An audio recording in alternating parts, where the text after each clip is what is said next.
Hi guys, welcome back to Premier Hotspur TV. It's your man Simon here, north of England's biggest Spurs fans. Guys, we are here tonight. We're doing the North London Derby, guys.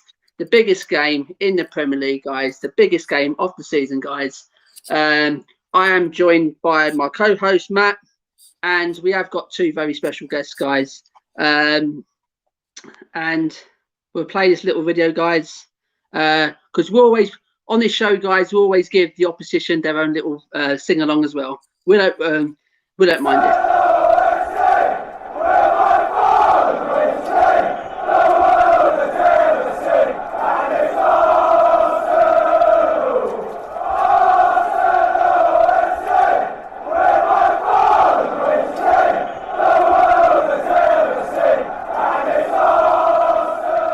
Time to go!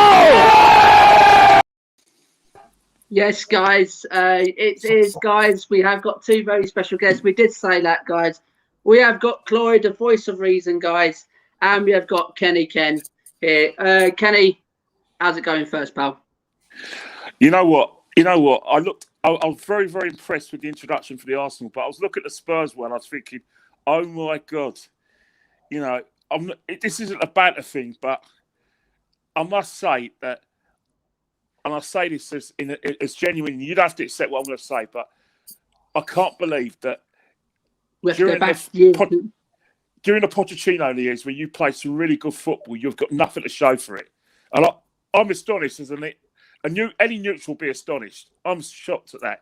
Yeah. Looking at all your history and everything, I was thinking, a long time without a trophy, isn't it? Long time. It's definitely a long time, Kenny. But how are we doing though, Kenny? Are we all well? Are we all safe? No, we're all safe. The pandemic is, in terms of like going and watch Arsenal play, it's been like murder. I was in a ballot to go and watch the couple of games that were in the Emirates, the game in Europe and the Burnley game. I'm glad I missed the Burnley game, but we're all playing a waiting game really. So, but what the good thing about having all the games on TV is that you can actually watch a game from the TV angles, and you know what? It's actually quite fun, actually, being an armchair fan at the moment, because you get every game, every angle, and you can actually analyse a game, properly, because you got all the replays at the ground. Sometimes you'll look at a situation during a football match, and you'll think, yeah, was that offside? How can we tell? Oh yeah, was it? Sometimes, like when you're really, really, really into the game, you can only tell a player by their shirt number. But the good thing about being a ground, you see certain things like passes before the TV man sees it, because you can see when a player's making a run, and you can see the off the ball stuff. So that's what we miss about football. Now we just hope that, when we get all our vaccines, we're back to football. And we're back, maybe meeting you guys in the North London Derby. That'll be excellent. Absolutely excellent. That will be, guys. And we got the voice of reason, Claude. Claude, how's it going, mate? Yeah, not too bad, and thank you for inviting me and Kenny on. It's very nice of you to invite us on, and looking forward to it. Looking forward to the debate. Yeah, before we go into it, guys, there's a couple of comments. There's beloved Hotspur Adam. It's going to be a good one tonight, lads. Yes, Adam, thanks for joining, mate. And we've got Das. You're excited for Wenger to come on the show. I'll ask the guys about Wenger. Alexander, thanks for joining, Alexander. Beloved Hotspur, good evening to you all. It's going to be a great one tomorrow as well. Yes, it is. And the Irish Hotspur, David Harris, come on, you Spurs. We need this one. It's the North London Derby. We better turn up for it.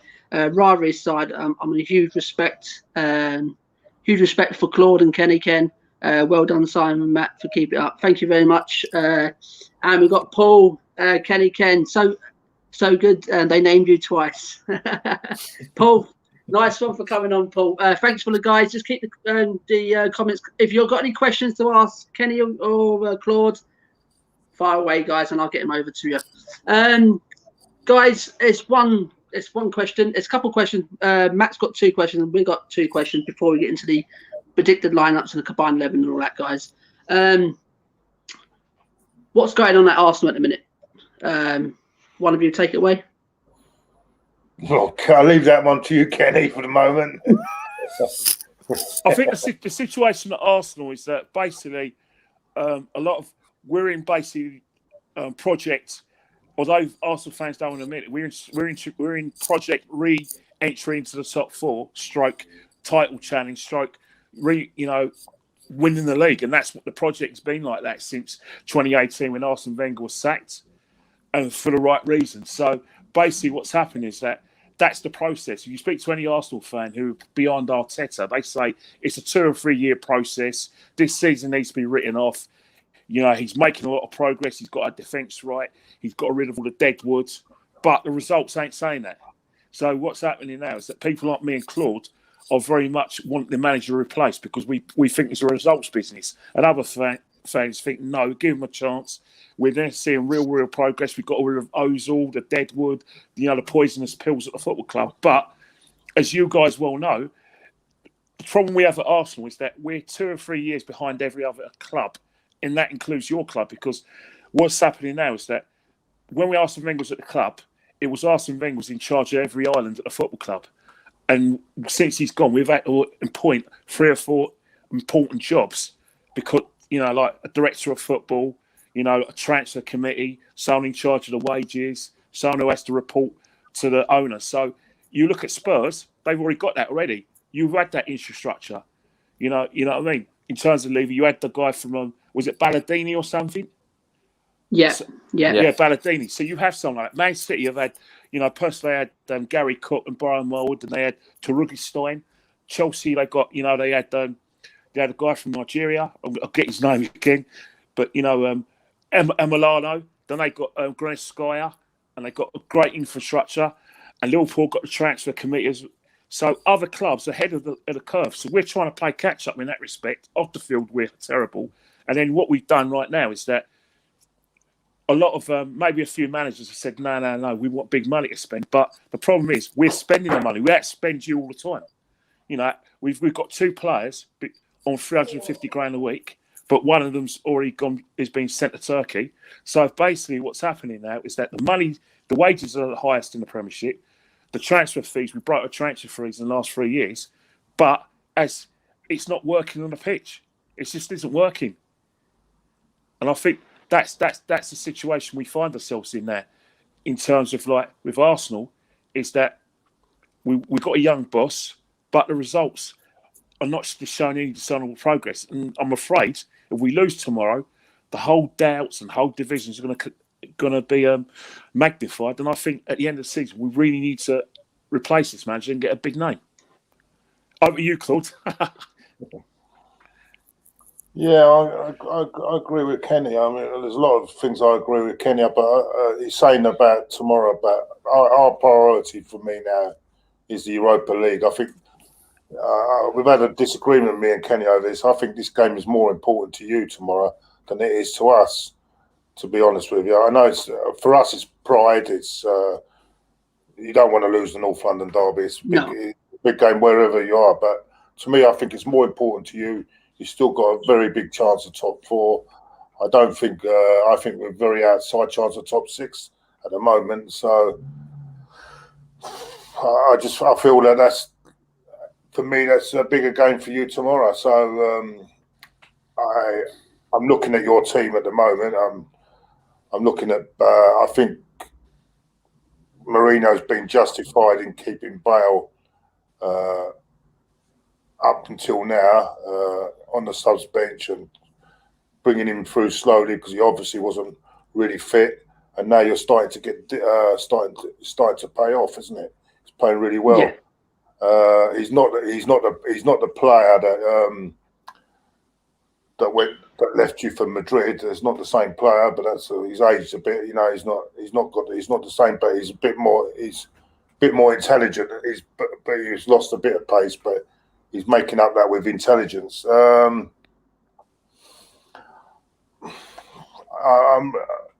I get the feeling though tomorrow that we will turn it on. I think we've got as the pressure's not on us as much as it's on you, more pressure on you. It might allow us to play a lot better. And I look at your defence. If I'm going to be honest with you, I don't think it's that good at the moment. There are certain weaknesses there. Sanchez to me is a weakness at the back for me. I know your Reguilon is playing really well. I'm not sure defensively how good he is. He's very good going forward. Middle of the park, I think Højbjerg has got to have a really good good game. Because I think at the moment Thomas Partey is still not quite ready yet. He's not fully fit. So we shall see. I mean, it's going to be interesting. Yeah. It is definitely, guys. So guys, there is someone's asking, do you regret sacking Arsene Wenger then? Or was his time was up, or did he not get the right bossing after Arsene Wenger? Right. All right. I'll start with that.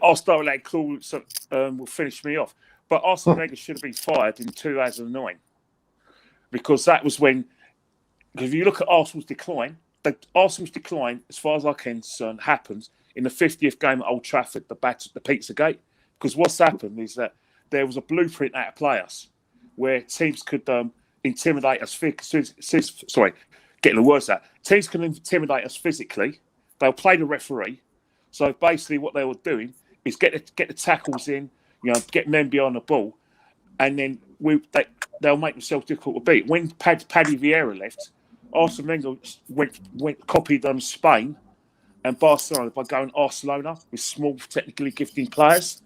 Now, for a while that worked, but teams were beginning to catch us out. We had Man City's money, we had Man United still strong, we had Chelsea's money as well. So basically, Arsene Wenger was past his sell-by date, 2009. When we lost that semi-final to Man United, home and away, that was it. He had to go, and that's when we needed to make the transition and try and get ourselves up the league. But we've kept Arsene Wenger, in my opinion, 9 years too late. Now, Claude may say 3 years, other Arsenal fans may say 7 years, but the best...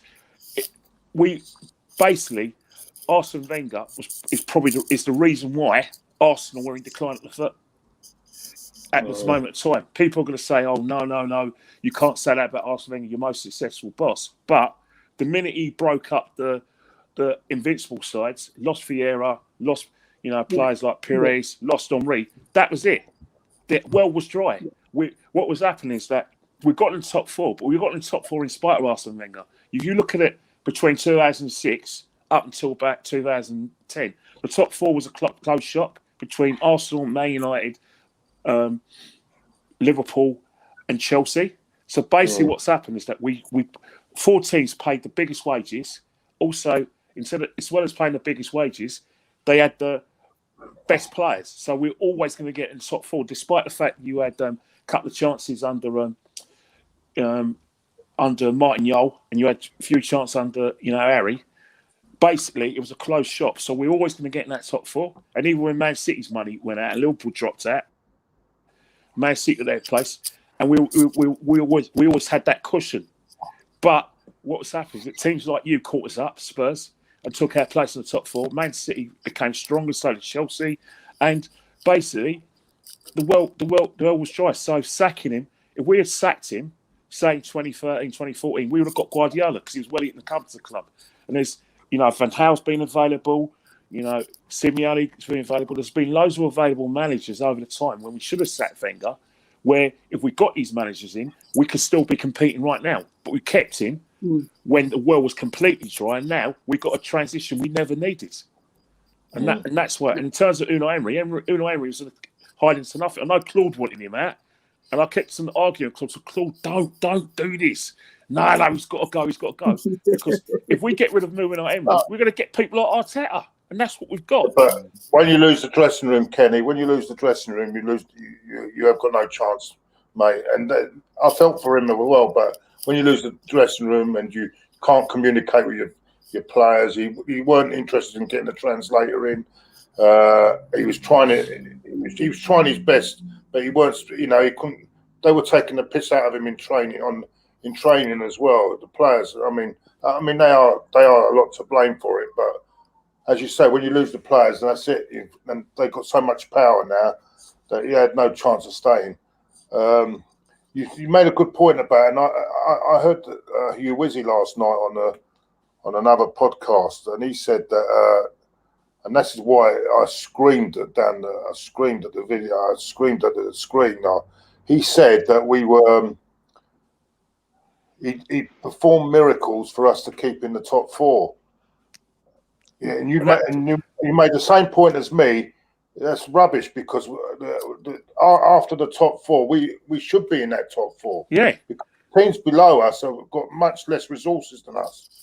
And I couldn't believe when he said that, making that comment, because normally I've got a lot of time for you on that. But when he made that comment last night, I couldn't understand what he was talking about, because when you've got far better resources than the other 16 teams in the league, how is it a miracle that you're in the top 4? It's not. That's the thing, Claude. It's not a miracle. It's a fact. Is that we still had very good players. We still had Fabregas. We had Nasri. We had Claude for a while. Adi Boyor before he went traitor and joined you after being on Real Madrid on loan in Man City. We had him scoring goals. Remember the 2008 season, we should have won the league, but we just ran out of steam because we didn't have much experience. And that was, by the way, that was the season when everyone from Kenny Dalglish was going to say that Arsenal weren't going to get the top 4, that Spurs, because they signed Darren Bent, was going to get the top 4 ahead of us.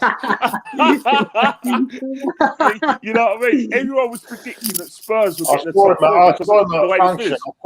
I met him at a function, yeah. He's Arsenal as well, Darren Bent. Yeah, he is not. He was at that function for AFTV at the time, and I said to him, that miss. You remember that miss he done against us when he was clean through on goal? Yeah, I remember that. Yeah, and I joked about it. I said, "How did you miss that?" I said, "You must have thought you were as an Arsenal fan when you went for it, when you hit that shot." But yeah, he is a big. Funny enough, he is a big Arsenal fan. I couldn't believe it. Hey, but like John Pratt, who used to play for you guys, he's Arsenal as well. John Pratt, you know that, and Harry Redknapp's Arsenal. His dad used to take them to Arsenal. You remember when the Munich 1958 team, him and his dad were at the Highbury watching their last game before they obviously. Now you're bringing memories back, Kenny, because I was at the game with John Pratt. That pass landed at Alan Sunderland, and we went on to win 5-0 just before Christmas. That's right. Yeah. Now you're going back. I'm going back a bit now. So Matt, don't worry. Matt, did you want to go on to your question, Matt? Yeah. Hi guys, pleasure to have you on. What do you guys think of the recruitment at Arsenal over the last 5 years? Do you think it's been good enough, or do you think it's been pretty sort of terrible in terms of your decline? Claude's first. Sorry, I didn't hear the whole. I don't know. There was a bit of interference. Sorry, can you give that question again? In terms of your recruitment over the last, let's say, 5 or 6 years, since the decline, would you say it's been good enough? No, the recruitment's been very poor. I mean, let's get it right. It's really been poor. We've spent the money. We spent 30 million on Granit Xhaka when we could have paid the same money for Kante. Things like that. It's been very poor. I think we overspent. I like Pepe, but I think we overspent over £20 million more for Pepe as well. Mustafi, we spent 35 million. I just saw him playing in Germany today for Schalke, and the clown music did come out on that. I mean, we've spent far too much money on players that. Just simply not good enough for the football club, and the recruitment has been very, very poor. And I think it comes down to where we've got owners that don't understand football, putting their trust in people that in a board that is simply getting too old. There's no football people on the board itself. That's what we've been lacking. I've always said we needed someone like David O'Leary on the board. People like that, but we just haven't got the right people on the board at the moment. And I don't know about Kenny if he feels the same way, but I feel that bringing Edu it's like bringing cheerleaders in, as Kenny would say, bring cheerleaders in rather than getting people that know what they're doing. And I don't know. Do you feel the same, Kenny, about that? I mean, well, it's what I said. It's what I said earlier in the podcast. We are, in terms of our infrastructure behind the scenes, we are behind Spurs, who we're playing tomorrow than that. We're behind Chelsea. We're behind even Leicester City in terms of like proper football people behind the scenes who can identify a player. But the whole, it comes down to the whole situation at Arsenal. We still haven't, and we haven't had for the last 10 years, an identified way of playing football. So when we buy players, we have no idea how to use them. We bought Pepe. We don't know how to use him. You know, Aubameyang and Lacazette. We bought Lacazette first. You know, our record signing, and then we found out. Oh, hang on here. He's good when he's back the ball. He can hold the ball up, but he don't score that much. So we're going to go and bought Aubameyang in the same season. So that's where we are spending money. We have got the money to spend, but it's on the wrong players, and that's the situation. No, there isn't a clear way of playing. Until we get a clear way of playing, then our recruitment is just going to be hit and miss, as it always been. You know, you mentioned Pepe. You know, Thomas Partey, great player that he is, but we bought Thomas Partey, who's not fit enough to play in our league. No way is he fit enough to play in our league. We should have bought him last season, given him a season to accumulate size to our league, so he can play his best football this season. And that's the thing. You know, we've got a manager who's still got square pegs around a lot of round holes, and that screams in terms of recruitment. Odegaard, you know, there's no, actual role for him. So what he's done with Odegaard, he's just shoehorned him into the team without any thought whatsoever. And that's the problem with our recruitment. Is that another thing we got with our recruitment as well? Is that we got Chelsea as well. Like, everyone wants to come to London, but what's happening is that if us and Chelsea come, like I said, went into an auction, they're going to go to Chelsea because of the fact that there is an identified way of playing football. There's evidence of winning trophies.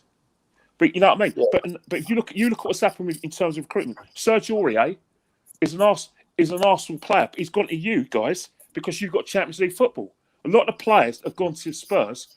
Normally we would have got them. And that's the problem we've got, is that you've got Mourinho as a manager. You're close. You're on the cusp of success. It's so close that I don't think you guys know how close you are to success. But because you're a Champions League, been in Champions League for a good 4 or 5 years and missed out probably one season, we're going to lose out to you guys for players as well. And that's the problem we're always going to have. We're not an employer choice at the moment with Arsenal. No. The trouble is, you've got players that look. You've got players. You've got Thomas Tuchel, or you've got Arteta. You're going to go Thomas Tuchel, aren't you? Yeah. So, guys, I said I've been supporting Spurs over 30 odd years, and you guys have been just winning trophies. We've just been watching winning trophies after trophies, just rolling them off. But that's the problem. The expectation. Once you get a taste of it, and a lot of it, you expect it, don't you? It's like what I noticed with Spurs fans. They're more hungry because their expectations are not as much as Arsenal because of what's happened over the years. So it's a different look at things. You know what I'm saying? From both sides. But to you, a question to you and Kenny is, as I said, Arsenal been in declined over the last 5 or 6 years. You've gone behind Tottenham, and when I was growing up, we was always behind you. Was always in your shadow. I mean, you was winning after winning, but now the tables have turned a bit. But okay, we're not winning trophies, but we've gone ahead of you. Does that hurt you, Kenny, to seeing and Claude? Does it hurt you to seeing how Arsenal, where you was under Wenger, winning all them trophies, fantastic players, fantastic football, and now what you're seeing now? Does it really hurt you? Of course it hurts us, because the reason why it's going to hurt us is because we saw it coming. Me and Claude saw it coming. The longer we keep Arsene Wenger, we never took you seriously. There were times like in 2012, 2013, where you'll be about 10 points ahead of us come March, and then we'll go on a big run where we'll win about 10 games in a row, and then we'll kind of overtake you. And we always thought that was going to happen, we didn't understand that not only were you getting better players, you had talisman, you had people like Modric, you had like Bale, playing probably one that season 2012, 2013 was his best football. Jermaine Defoe, was chipping with goals. Even before that, you had Peter Crouch, you had Van der Vaart, good little players and everything. Genius was playing well. Obviously not as good as us, but you were coming, you were improving, and you were going in that direction in the right way, and we were declining, going back, and we always took it for granted that the top four was our property, and we saw it coming. So we are hurt because it was avoidable. If we had got the bosses we should have got, and Arsene Wenger had been sacked after he won the FA Cup in Hull, 5 years too late for me. But that was still the right time to sack him because we could have got a manager in. He could have put in an identified way of playing football. He could have left foundations for us to work in. So, with modern managers, 2 or 3 years or 4 years they're off. The next man should come in and there's an identified way of playing football. Everyone slags Mourinho for only being at class 2 or 3 years. But what he's left at Chelsea is a blueprint where, despite the fact he's been 3 years, because he's turned them into winners, the mentality, the high standards that they have under Ivanovic off the field, but on the field, Mourinho's left them high standards. So whoever takes over, they've always got that kind of winners attitude. Tactically they're up there. Like it's one for all for one, tight dressing room. So after he left, they were still winning leagues, still winning cups. They're still the most successful cup side, and I think that's what we needed at Arsenal was kind of a figurehead of Arsene Wenger to leave good foundation in place, because Arsene Wenger didn't leave any good foundations after he left, and I think that's what really hurts us. Is that we've seen a situation where Pochettino's coming, giving them a chance with Southampton. He's basically, not only did he buy well, he had this kind of mentality, where he made you believe that you were the best. He actually believed that you were the best team in the league. Before Pochettino, you were happy to get the top four. But he made you think, hang on here, you guys can win the league. And the thing about it is the players believed it. All right, they were still nicey, but it got you lot believing. You were so close to success that I don't think you guys know how close you are to success. I mean, it got you to a Champions League final. Tottenham in a Champions League final. Yeah. Really? I know. That's I know. You only see that on PlayStation. But Pochettino, no, that's not an insult. And Claude is not an insult, but Claude predicted it 5 years ago that you're going to challenge for the league. He said it on AFTV, and they all laughed at him. But that's the thing. He's got you guys believing. That's foundations. Obviously, standards went down, and that's why you got sacked, because physically you weren't doing the things you were doing from January 2019 onwards, and the Champions League final paper load of cracks. But he's left a mentality. Now you've got players like Harry Kane. You've got Harry Kane, Song, who came under Pochettino, top players, winners, and that they haven't won a trophy, but they've got the mentality to think, what, we're only going for the top. Compete Arsenal, who are they? They're behind us now. We only want to go. We want to be the best in Europe, best in the league, and that's the mentality. You're not there this season. You're not going to get there because of Man City. But that's the mentality that Pochettino's left you with, and that's what I'm trying to say. Leave foundations for the next manager and the next group of people. What's happened?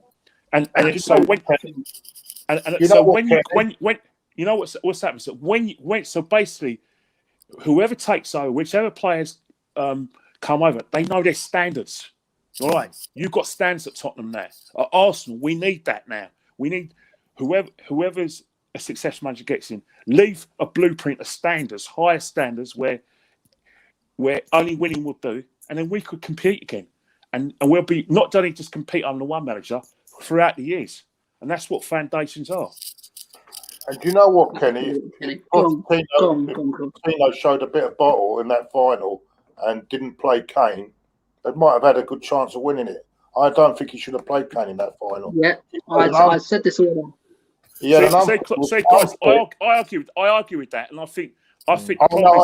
Clearly not fit at all, and to drop Moura, who scored a hat trick in the semi-final, for that to happen was wrong. For me, that's the only reason why I think, Claude, you're right, because it turned out it became a disaster. But the problem is, if they had lost against Liverpool, and didn't play Harry Kane, that'd be all over the news. I know what you're saying, Ken. I know what you're saying, Kim, but that's where you as a manager, you've got to have the bottle to do it. You've got to make your own decision, and I don't think it was his decision. I think Harry Kane decided I'm going to play in this, and I think he took over on that one. Because if to me, when you're playing in a big final like that, if you're not 100%, mate, it's not going to happen, mate. I don't care. Reputations mean nothing in a game like that. He shouldn't have played in that final. It was like a passenger in that final, and I think if Pochettino had the bottle to do that, and God, can you imagine if they'd have won that? I would have been. We would have had to leave the country. There was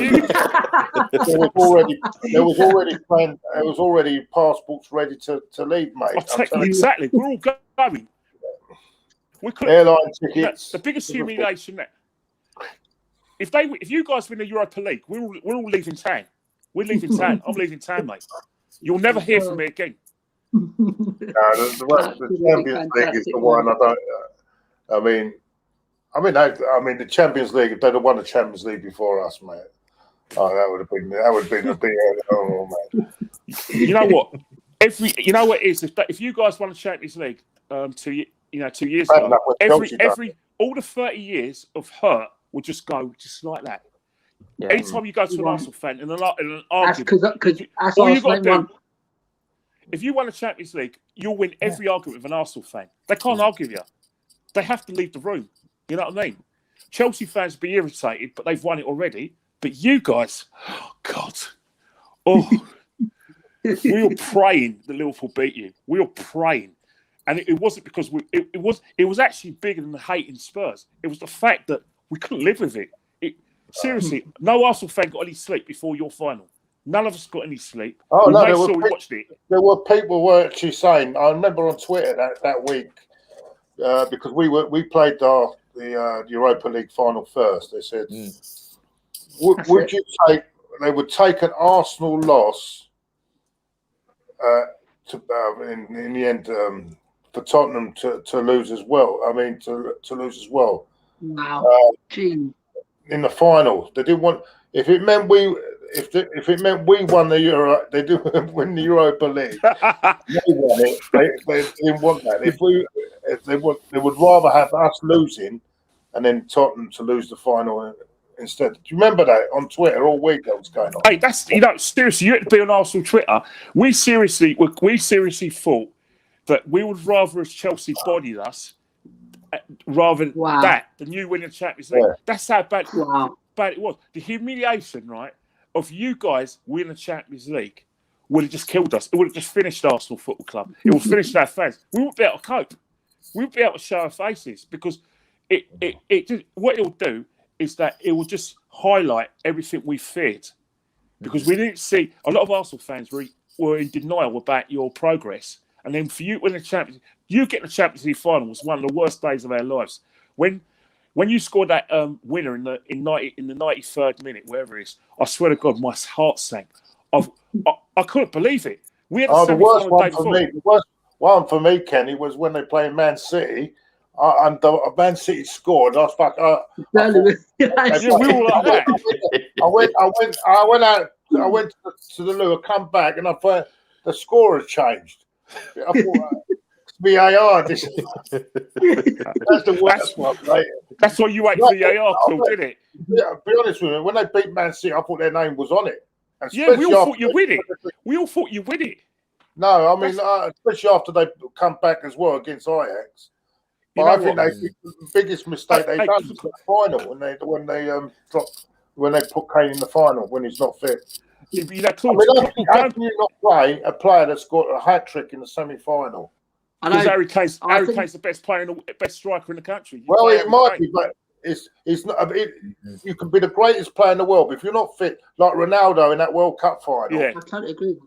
Yeah. When he weren't going to play, then he played, and it was absolutely. It was. What did he do? Yeah, but I suppose you have to play your best players in cup finals. I think that's guys, Can I just picture this, right? I don't know what you were like, but Ajax were 2-0 up. 2-2, they go and hit the post. Remember that time I hit the post before to make what 2-2? Yeah. And So then Ziyech. a long Ziyech hit the post. And you know the thing, right? You know the thing. What it was. I don't know if Claude remembers this. We were watching it on BT Sport, and when Spurs scored, it was like they showed Peter Walton jumping up and down. I thought, you fucking. And then I thought the goals. I thought, please let VAR disallow this, please. And then when I saw it, your players going, like some of your fans were in shock, like. And then next minute, the final whistle went, and I could see Pochettino crying. I thought, oh please, just stop this, stop my pain. I had to go on every YouTube channel. All the views and all your YouTube channels went up to about a million views because no one could believe you're in a final. I had to watch it again on BT Sport just to feel this can't be happening. Spurs do not belong in the Champions League, let alone being along in the Champions League final. What's going on? I phoned Claude for cancelling. Remember the phone?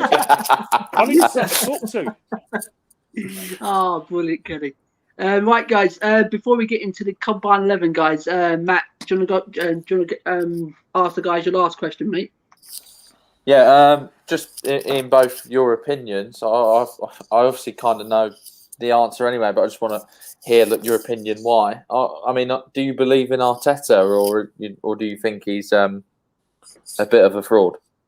I'm going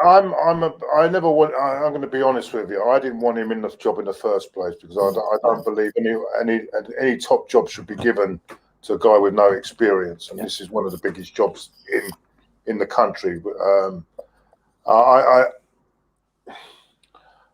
When he spoke at the press conference, when he came in, I thought maybe. But he hasn't convinced me, and you know what?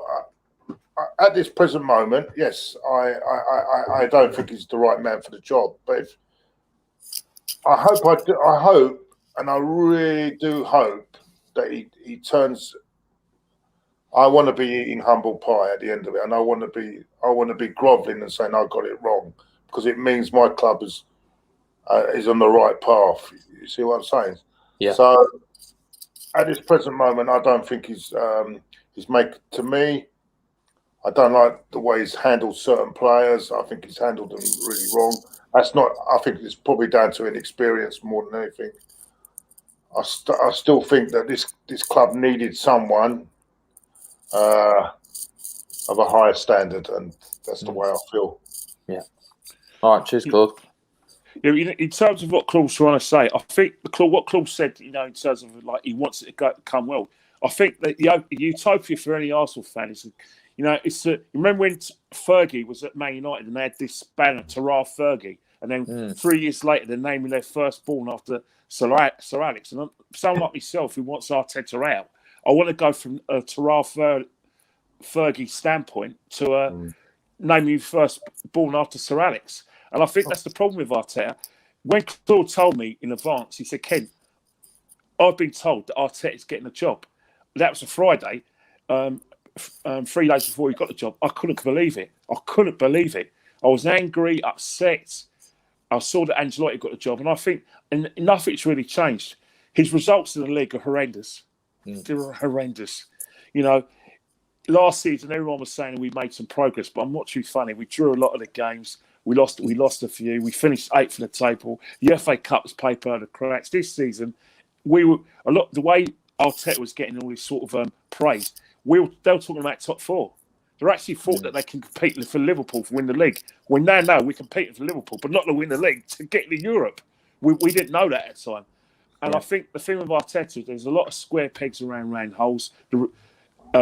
He still hasn't sorted out the defence. If you go down our right-hand side, and you do overloads with Bellerin and Rob Holding, you're going to teams batter us. Aston Villa at home was a disaster.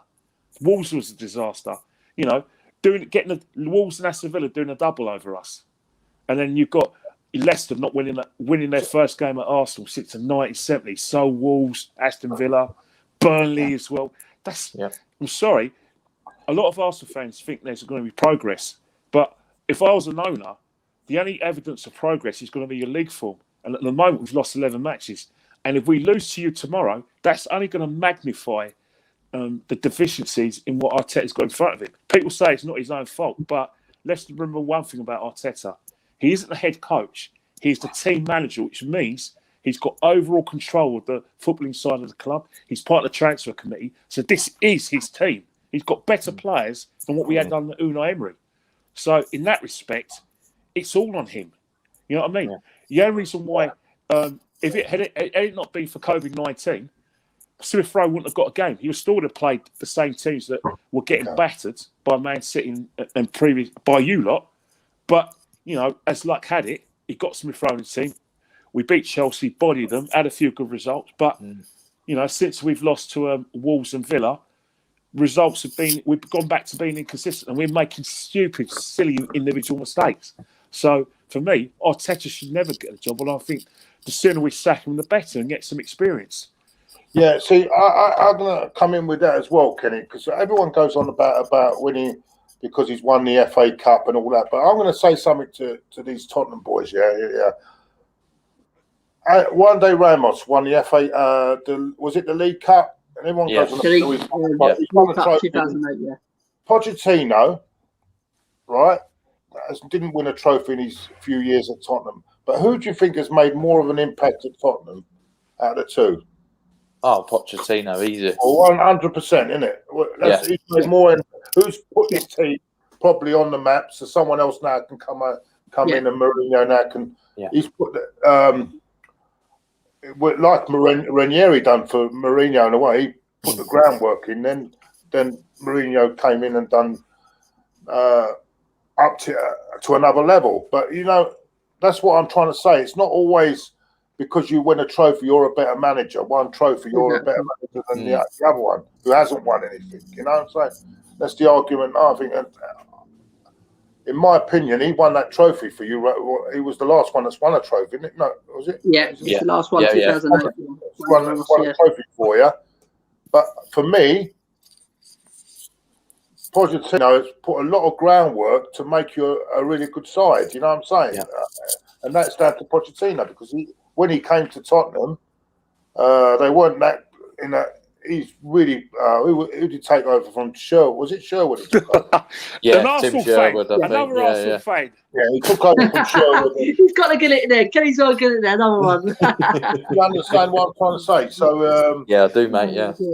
And I think sometimes people say, "Oh, he's won a trophy," but he hasn't. I think there's a lot of rubbish in that. Yeah. Because basically, Claude, after that 2008 final, we won absolutely nothing. I mean, we won absolutely fuck. So he won the trophy. He won you a trophy, but nothing. I always judge a team, right? It's how they do in the league. He hasn't won anything. He hasn't won trophy. Or judge where your team is consistently in the league. It's a good marker to judge how your team is doing. Yeah, Kenny, we've got a comment for you here, mate. Kenny's a wiser tie. Yeah. You know the thing about tie is that tie. You know what? You know the thing with tie. You know with Batley. You know when we were kids, right? And we were in a playground. You know, like we used to say, we all agree, Arsenal are magic, Tottenham are tragic, Liverpool are tragic. And I think what it is, right, is that a lot of Arsenal fans have that sort of agree. Like they're very they fight for every decision, and they'll read every article and they think, right, Graham Souness is out of order because he doesn't praise Arsenal enough. He says we're crap. Paul Mercer's a traitor. Alan Smith's a traitor because he don't praise us enough. He'd been an ex-player. Alan Atkinson hated us, and I think what's happened is that they defend Arsenal to the hill. Arsenal lost not because we played poorly; it's because of VAR. The referees are cheat, and I think Ty's so supportive of the football club that he still thinks we're going to win the quadruple, and that's a good way to be because he's a very, very positive pro-Arsenal fan.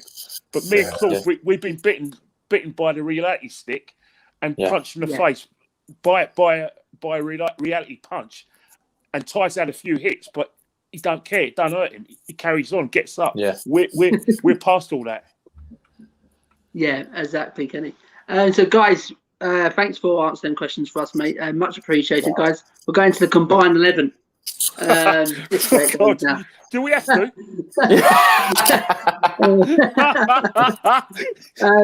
We'll be honest. Kenny, seriously, we'll be honest. With each position, we'll both. Don't totally worry, honest. we're going to be. We're going to be honest, mate. We're going to be honest. We might argue over a couple of positions, but I think there's a few positions we're all going to agree on. Right, in goal. I'm going to stake my claim for Hugo. I know he's been declined for a couple over a season and a half now. I think he's not been the same. I think since his injury at Brighton, he hasn't come back the same. But I still think I'll take Hugo over Bert Leno. There's nothing over with Leno. Leno's a very good keeper, but I think at the moment I'll take Lloris. Matt. Yeah, I think I'd put Hugo in. I don't think there's too much between them, but I just think his experience will come through. I do think he's a better shot stopper. There have been improvement signs. He's had a couple of iffy games this season when we were on our bad run, but yeah, most of the time he does his bit for the team, and he's been loyal to Tottenham as well. So I've got to put Hugo in. Yeah, I'll go Hugo Lloris. Kenny? Hugo Lloris is still the best. Is still one of the best keepers in the world. Leno's turning himself into a good goalkeeper. Let's face it. Me and Claude. I don't know what Claude thinks. He wasn't the best goalkeeper at the club. The best goalkeeper we had is playing for Aston Villa. Yeah, and for us that's factual. But Leno's had a good season. There's a few Lauren Hardy moments that we had on Thursday and the Burnley as well. But for me, Hugo Lloris, he's a better goalkeeper. Don't know what Claude would say. As they say, it's 4 yeses.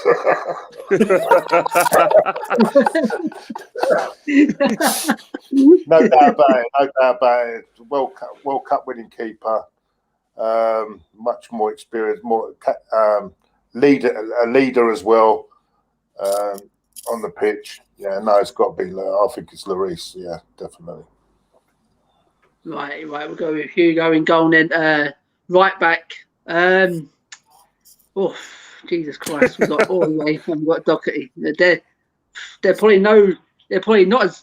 They're probably just as good as yours, I think, guys. No, you've got Aurier, Serge Aurier, isn't it? We've got Aurier and we've got Doherty. And you've got Bellerin and you got Cedric. Yeah. So to me, out of them four, oh Jesus, I have to go with Aurier. I will have to go with Aurier. Me personally, Matt. Yeah, I think it'll have to be Serge. I think he's improved massively, this season, especially under Mourinho. If you look, most of the time we play well, he's been in the squad. It's no coincidence we sort of dropped off when we lost both our better fullbacks. He scored a couple of goals this season, got a couple of assists, so actually he's been pretty solid defensively as well. So, he was up there at one stage and we were up there with the best defence. So, I think I'm going to put Serge Aurier in. Claude, we'll come to you this time. Right back.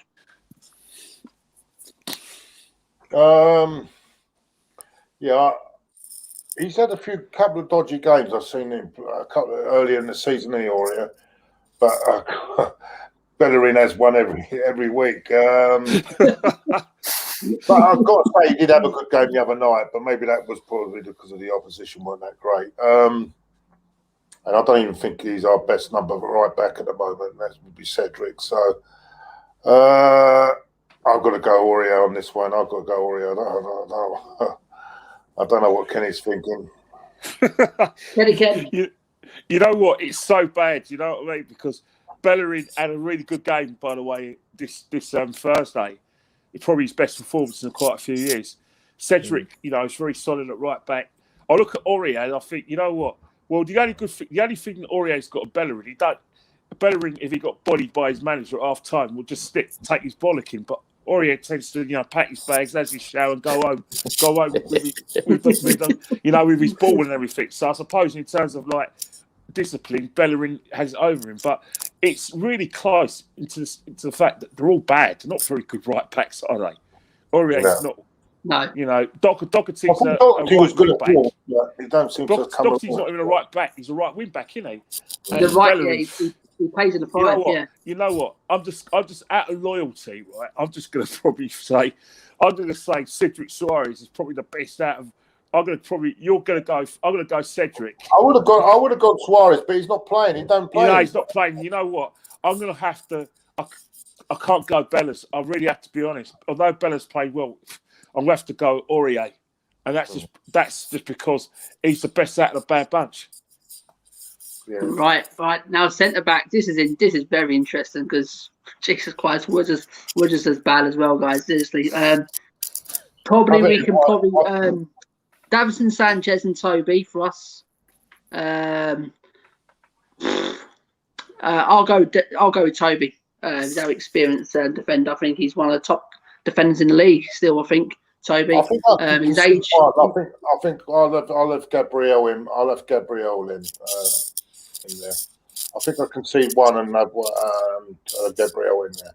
So I don't think I looked at Davison Sanchez last week when that cross came in. It was like I thought it was at Madame Tussauds, mate. I mean,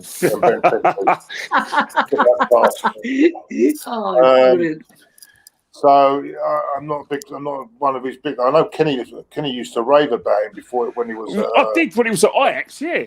But hey, Claude, do you remember Wembley when we played at Wembley when Davison Sanchez headed the ball into the grounds and then Harry Ramsey got the ball off him and went down the end and scored? I'll never forgive Aubameyang for missing that penalty. That cost us a top four. That penalty miss. It's a great save. Actually should have been retaken. Under VAR now, that would have been retaken, wouldn't it? You don't like VAR, Claude? No, I don't. I hate it. I'm going to go for Toby. I hate it. I think it should be taken away. But if it was VAR then, it would have had to be taken again. That the encroachment in that was incredible. I don't know how he got away with it. So, Claude, are you going with your man Gabriel? Are you? I'm going to say Gabriel because I don't think the others at Spurs. I don't think can. No. But I know where Kenny's going to disagree and go to Louise, but I'm going to say Gabriel. Matt, fair enough. Are you going to go with? I'm going Toby Alderweireld, Premier League veteran, been pretty solid over the years. He'll go down as one of our, Premier League great centre backs. So, yeah, for me, he's got good distribution. He's come back into the team, and there's been more of a solidity to us. And I think most of maybe bar Man City, I think any of the others would probably have him in their centre back position. So we'll go with Kenny Ken. Who are you going to go with? Right, I'm going to go with. I'm just going to make a short sort of, shock horror. How the hell was Eric Dyer keeping that guy out of the team? Because someone explain. I'll tell you what. Explain that to me, like he's on Twitter, because I don't. How did it happen? How? Was he keeping that? He was keeping that Alderweireld. Keeping out Toby. Yeah. Is it because he can speak Portuguese? I think it's because he can speak Portuguese. That's why he got a game. But I'm going with Alderweireld and David Luiz, because I think David Luiz is still our best centre back. Sorry, Claude. You know what, Right. Kenny? Still our best centre back. Because he's got experience and probably got more experience. It's a North London derby. I'd say, go on. Let's have Louise. And he hates Tottenham as well, David Luiz. Wow, Louise. So we have Toby and Louise then. Louise, he's very what he done on the other night. He's got that in his game. I'm afraid I don't like it. He's too accident prone, mate, for me. I don't know what it was me. I don't know what he was doing the other night, and he's doing it too many times for me. But there we go. So we're going to go with Toby and David Luiz then. Yeah. Oh my Left God. back, guys. Left back. Left back. There's only one for us. It's Sergio Reguilon. For us, since he's come into the club this season, he's been one of our best left backs since Danny Rose. It's exactly what we're missing. And this season, apart from his injury, I was a bit disappointed with his injury because he was on great form. But to me, still, I know Kieran Tierney's he's a brilliant player. I think both of them players. I don't know what you think, guys. I think they're similar players.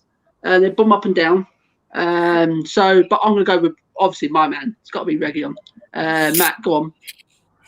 Yeah, well, I'll go Sergio Reguilon. I have looked at the stats between them both. I think Tierney scored more goals. Obviously, Reguilon hasn't scored, but I think Reguilon's got more assists. Obviously, he's just come into the league. Tierney sort of had 2 seasons. One's from Real Madrid and one's from Celtic. So, you know, part of that tells you the story. But no, I do rate Kieran Tierney. He's a very good player. Yeah. But I'll have to go Reguilon for this, just for his impact into our squad. Yeah, right, Claude and Kenny.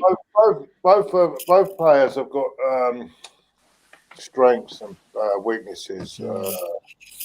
I still think Kieran Tierney's got defensively still got a lot to improve on. Going forward is good as I think Reguilon is the same, isn't it? I think going forward is good, but still a bit. I think they're both good, but I'm gonna go because he's my man. I'm gonna go for Tierney on this one. I think Kieran Tierney and Reguilon. Last season, the best left back in the country is Robertson. But this season, I think it's been between like Kieran Tierney and Reguilon as well. I love Reguilon a lot. He's a fantastic player, especially going forward.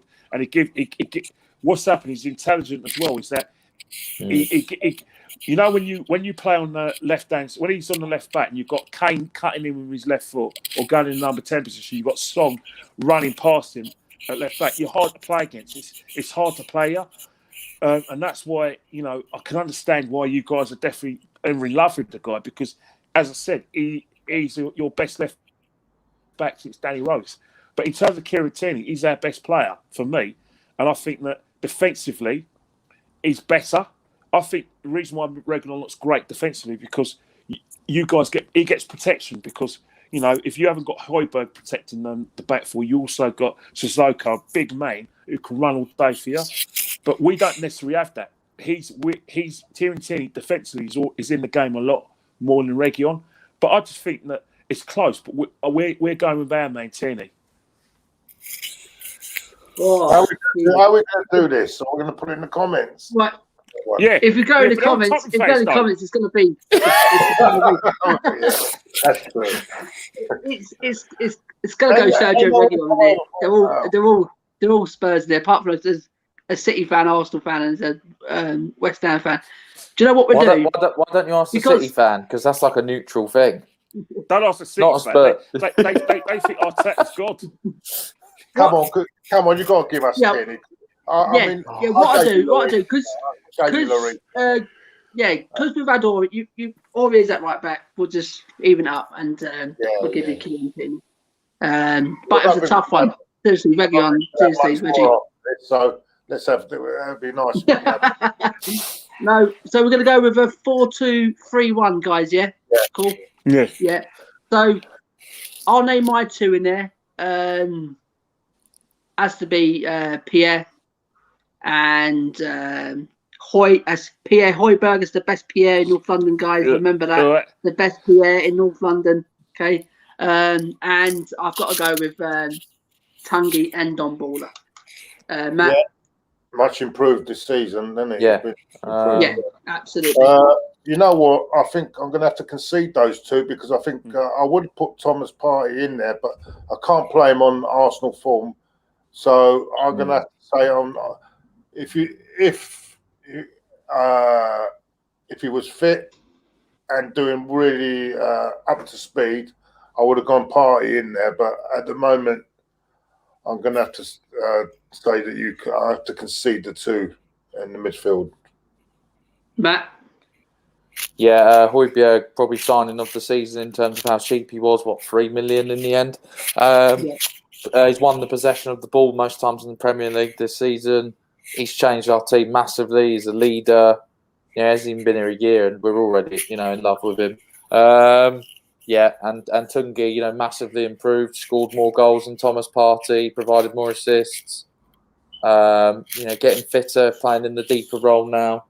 Obviously we have an Atletico fan in the chat the other day that said they were glad they got rid of Thomas Partey, and Atletico are sitting top of the La Liga since they've got rid of him in midfield. So I still think that we come next season we might be thinking differently on that position. Yeah. But at this present moment, I think I have to concede that one. But I don't know where Kenny is on it. But well, the other thing is I agree. I agree. Really, you know. Talking about Pierre Højbjerg, does he look like was Claude?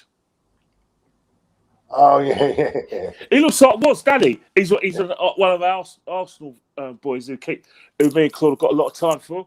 But in terms of like Pierre Højbjerg, he's been a fan of the season because I think what's happening, he's got the Pochettino Spurs mentality because of Southampton.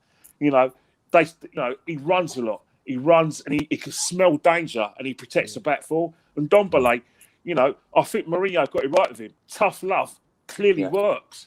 Because I think a lot of the things that he was doing last season, when he was playing in France, record signing, record sign as well. Yeah. I think Mourinho was actually right to have a go at him because there were certain things off the ball he wasn't doing, and he wasn't earning the right to play his football. Now he's earning the right to play his football. Now he's getting too fit. I think in terms of like he's a very good midfielder, but I still think that maybe Sissoko's probably unlucky not to get a game as well because he gives you that kind of, you know what I mean? And he's a beast. And he's a bloody good workhorse as well. But for me, me and Claude are comfortably conceding to your superior knowledge in terms of like your two centre midfielders. They're bloody built like centre halves anyway. You know what I mean? But yeah, your two centre midfielders, they are better than ours. No doubt about that. So we'll go on to the front. We'll go on to the front three, and out and left. I have to go with my man, Son, the Korean King. Absolutely fantastic. He has been off form, guys. I have to admit, for the last 7 games, me and Matt have been talking about Son. His contract situation, he hasn't signed that yet. It's like an Aubameyang thing. He's not signed a ting, as you say, Claude. He hasn't signed that ting. He hasn't signed it yet. He hasn't signed it, and we think that could be a distraction at the minute. And he's just gone off form at the minute. But we know what a great player he's been. We know without Son and Kane, and them two is so important for Tottenham. So I'm going to go with the Korean King, Matt. It's Son all day long, mate. 18 goals, 16 assists in all competitions this season. Probably his best form he's been in since he's been at Spurs. He's up there in the top 5 of top scorers in the Premier League. He plays on the left wing. He's going through a bit of a spell, but he's still chipping in with assists. So, yeah, I don't think anyone can question Son being in there. Yeah, this is an interesting one because you've got the 3, and then you're going to play. Would you play Kane as a middle and because you've got the 3? It's 4-2-3-1. Who's the one? Who would your one be then, Kane, or would you play Kane in the 10 role? I'd play Kane up front. I have an idea if you want an Arsenal player in the 10 role, but I'll say that nearer the time. No. What I'm trying to say is, how do we get? Can you get Aubameyang and Kane in this team? I'm just trying to say. To me, Claude. Seriously, mate. Aubameyang, his form hasn't been great. Hasn't been great this season. To me, I don't think how you can put Aubameyang in that team. I really don't at this present moment. I really don't. Right. I really don't. So you're Don. You wouldn't play. You play Kane rather than playing a number 10 role. Yeah, you play Kane because I think Kane can play at number 10 as well. Oh yeah, he can. Yeah, he can drop into that 10, Claude, as he's been doing all season, and he's been doing absolutely fantastic there. But to me, you want him up front, though. You want him up front. Yeah. So can we have Saka on the right then? Yeah, let's say Saka on the right. I was thinking put Saka in that number 10 sort of role just to get him in. And I'd want Bale on the right just for the form he's on at the moment.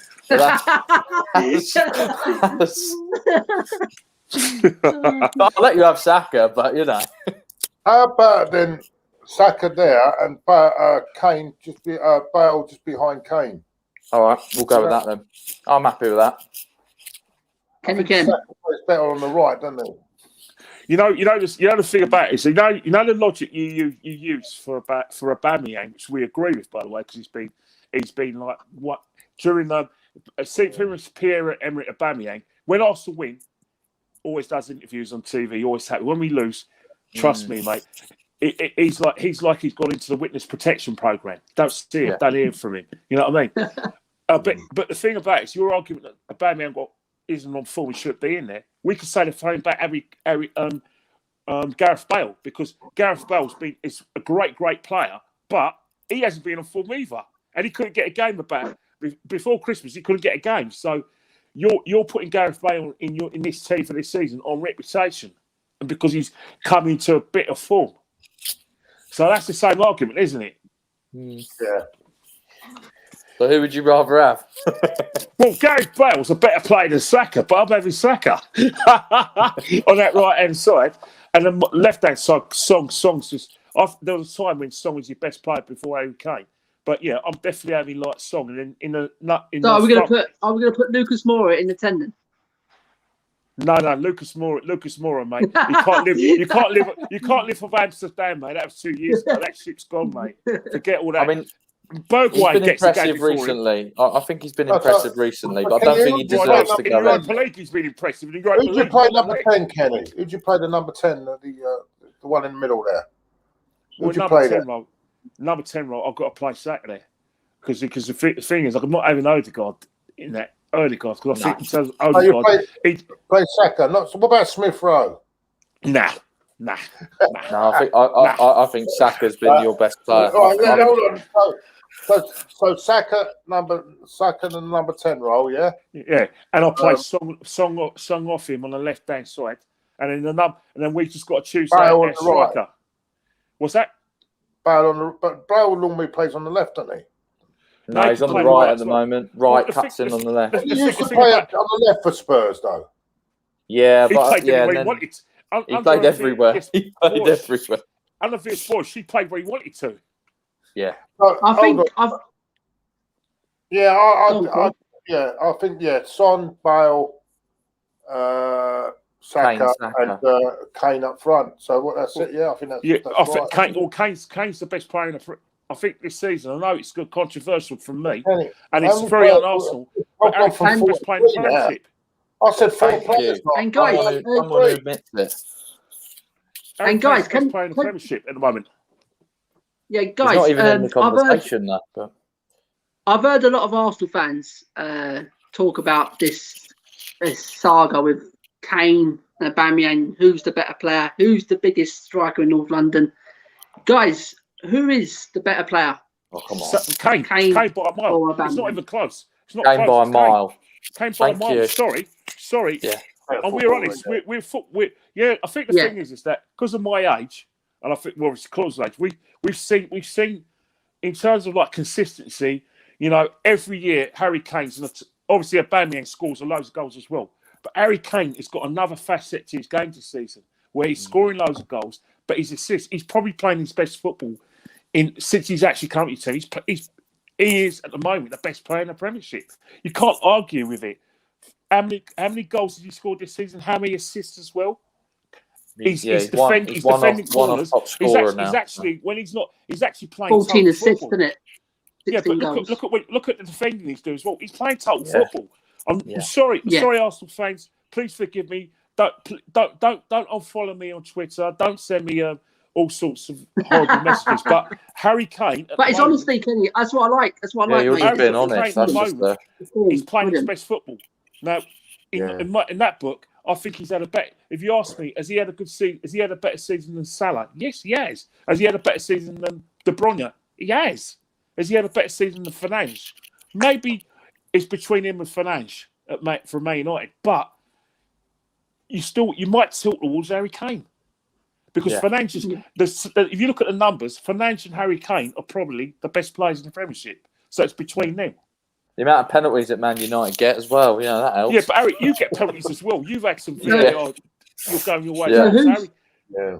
So it's going to come down to, guys. I think we've only got 3 players now. Is that right? 3 in this 11. So you've got Tierney, Saka, and David Luiz. That somehow David Luiz. I'd put Gabriel in, but that's me. Right. So Now, we're gonna go then, guys. We're gonna go. Who's gonna manage this team then? Is it gonna be Arteta or is it gonna be Jose Mourinho? Oh, Don't this ask should be us a now. debate. we have to answer that. Do we have to really answer that question? Well, some Arsenal fans, I've heard it, mate. Arteta's the man. So here we go. They would. So, Oh, come on, it's Jose, isn't it? We're not. Yeah. Come on. We're going. Jose, but please don't. I hope no one's watching on Arsenal Twitter tonight because we're going to get. Hey, Claude, I hate to break to this gently, right? But me and you've already been expelled from the Arsenal fan base anyway. Yeah, exactly. Yeah, so, yeah, exactly. I know what you mean. because do you know what it is, guys? Do you know what it is? Me and Matt were talking about. You both talk how it is, mate. You both talk the truth, and that's it. And if people don't like it, absolutely, people don't like it, mate. You talk it as it is, and that's why no one likes us. No. So, guys, it's going to come down to this one. That's us out of the Arsenal family now. We've already been kicked out a long time ago, mate. Who's going to come out on top of this North London derby, guys? Draw 1-1. Draw.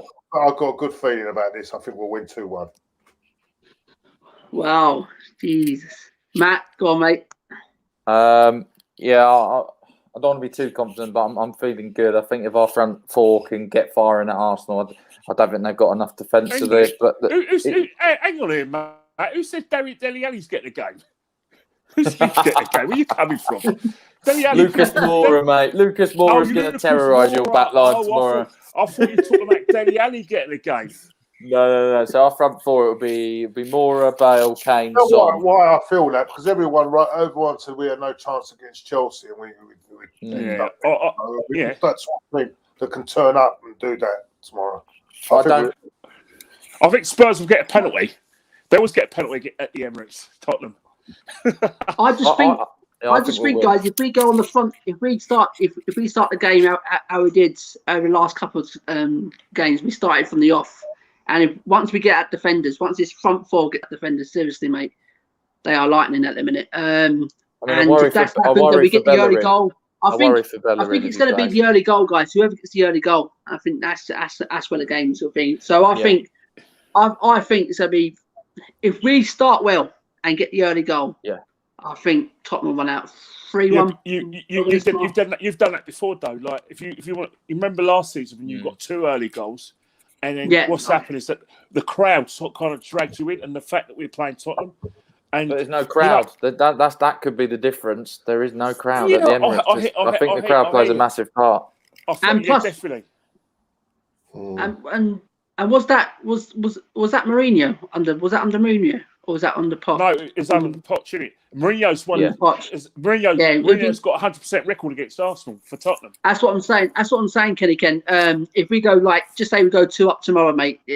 I know it's happened before this season. We've let three goes to up, but tomorrow I think completely different, mate. We go 2-up early, seriously, mate, and I think we'll just go and win the game, personally. I think, like Claude said, I think the right-hand side of Arsenal is the one to attack. I'm thinking Reguilon and Son against Bellerin. I think the left-hand side would be difficult to go down. I think Bale might have it. It would be an interesting game between Bale and Tierney, definitely. But I think, guys, I think Arsenal they've got some players who can hurt us tomorrow. Definitely. We're not going to take them lightly. We've got some talent there. Do you know what I mean? You got Saka's I think he's your best. I think you've got to stop him. You've got to stop him. Unbelievable player. Well, that's if we play like Smith Rowe in the camp. But my biggest worry tomorrow is Harry Kane. It's not so much because the thing about it is that I don't want a situation where we had at Old Trafford at the Tottenham Hotspur Stadium where Harry Kane was coming out in a number 10 role and our defenders stupidly followed him, like players like Gabriel for the first goal. Gabriel and Thomas Partey are not pressing Kane. So what's that means that Gabriel gets sucked in, Kane turns him, gives the ball to Song. Before you know it, that's 1-0 when Song scores that welding. But that's only because Harry Kane sucked in Gabriel. Guys, we've got one before we head out, guys. There's the question here. Do you think your youngsters in your team we can use that to our advantage tomorrow, guys? Our youngsters are our best players. Right. Yeah. Cool. Claude? I'm not sure whether Smith Rowe will play. I've got a feeling we might have a bit more. I think Willian might play tomorrow. I don't think Smith Rowe will play. Saka will definitely play, so he's definitely dangerous for us. He's going to be our kingpin, as they would say. Smith Rowe is not going to be playing tomorrow, is he? So I don't think anyway. So I don't think it's an advantage to us. Is Party would Party start tomorrow, guys, or is he still? I think he'll start. Whether he can last 90 minutes is another thing. I think he will start though. I think we'll go probably Leno in goal. I think he'll go. I think because of who's coming down. Because of whoever's coming down that list. I think Bellerin might be not playing tomorrow. I think Suarez will probably give us. I was thinking that. I think Cedric might. I think he'll play. He might bring Mari in. Get with Louise, or he might play Mari and Gabriel, one of them combinations. I think Mari will come in. Kieran Tierney, I think be Xhaka and Party. I think it'll be possibly Odegaard, Willian and Saka, and I think it'll be about. He might be surprised and leave Aubameyang out and play Lacazette tomorrow. I don't know, but we'll see. It'll be either Aubameyang or Lacazette. Well, you see, both of those players, Aubameyang and Lacazette, have got good records against Spurs at the Emirates. They take the score. Yes, but Lacazette got that thunderbolt. Plus, they know what the derby is as well. I'm not sure if a player like Odegaard's going to get the derby straight away. But the problem is that Odegaard's there for Aubameyang, and that's why Lacazette can't get a game, because he's brought Odegaard in because he wants to give Oba some service. But saying that, you know what? The reason why I always say 1-1 is because Spurs start well, but we always try to get back in the game, and especially when we equalise, Spurs kind of think, you know what? We're happy with a point, and we find it difficult to break down when we equalise against you. But you know what? There's no crowds, as you rightly said, so you've got to leave it at that. Hey, guys, you're going to laugh about this. My battery's dying soon. Yeah, right, guys, we're going to head off anyway. Not only that, boys. I've got to go on another thing in about 10 minutes. All right. So guys, thanks for coming on. Absolutely a pleasure to have you two on the panel. Absolutely pleasure. We enjoyed it anyway. You were soft. You were very like you're gentle with us. Yeah, generally. No, seriously, we're not like them kind of fans. We just speak the honest. We don't like Costa and. I bet you got grilled on that. And in the end, they were convincing me, and I was fighting with Terry on the arse. I saw that. Do you guys know Crackers? Richard Cracknell. I do, yeah. No. Well, yeah, I've heard. Top guy. If you see him, say Kenny Kent says hello. He's moved to Spain now, isn't he? Yeah. Yeah, he used to work in London Underground. Crackers. Oh, okay, I'll pass on the message to him. You know the brothers as well that do the Tottenham thing, didn't you? You know the brothers. Ben and Sim. Oh, Ben and Sim. Yeah. Yeah, we are Tottenham TV. Yeah, they're absolute top lads. Them, absolutely. And of course, you know Expression. Expressions. Yeah. Oh God, he's a whirlwind, right? I always say to him, I always go up to him and say, "Mate, do you want a glass of milk, mate? Please, you're too much. I can't cope with you." I love him a bit. Right, he's a nice guy. Yeah. Top lad, absolutely. So thanks for coming on, guys. Absolutely appreciate it. Absolutely appreciate you. And thanks for everyone coming to the chat. So you can see Claude on his channel. It's Claude and the Bants, is it, Claude? Yeah, I'll be on Taddy's channel in a minute. I'll go watch that. Wish him luck. Wish him luck. Yeah, wish him luck with Taddy. Yeah. You've had Taddy. You know Taddy as well. Oh, well done. I know. I watch it, and that Taddy gives him earache. Yeah, we love Taddy. Oh, He's dear, very good at brilliant. doing kick-ups. He's very good Only at so doing much to kick-ups. take of him. I don't know. Dear. Okay, So, thanks Claude- a lot. Boy. Thanks for inviting us on. Yeah. Thank you very much for having us. Guys, if you're up for it, we'll have you back on another time. We can speak about the two teams. Hey, Definitely. We love it. The only thing you haven't given us is a cup of tea, so we're coming back anyway. Yeah. Claude, can we have it? It's time. It's time to go. Go on. It's time to go. Yes, Claude. So yes, guys, absolutely fantastic for having both of you on.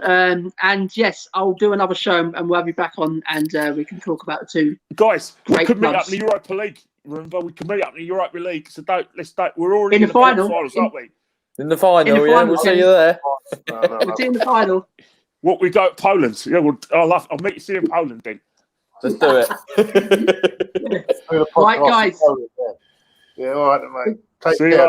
you guys. Take care. Take care, guys. Stay safe. Absolutely fantastic, guys. So, guys, thanks for coming on today, guys. We're having Claude and Kenny Ken on for our pre-match for tomorrow's games, guys. And they've gave their predictions. They've been so honest.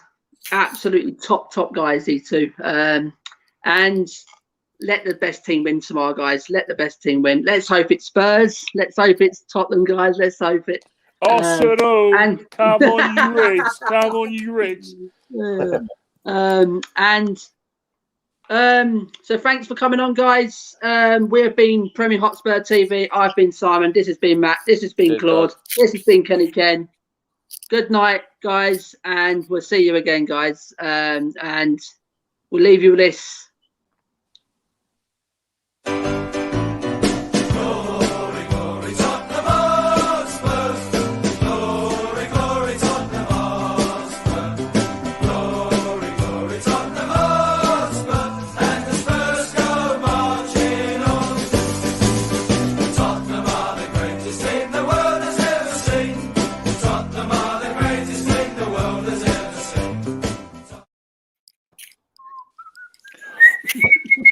Come on, you Spurs.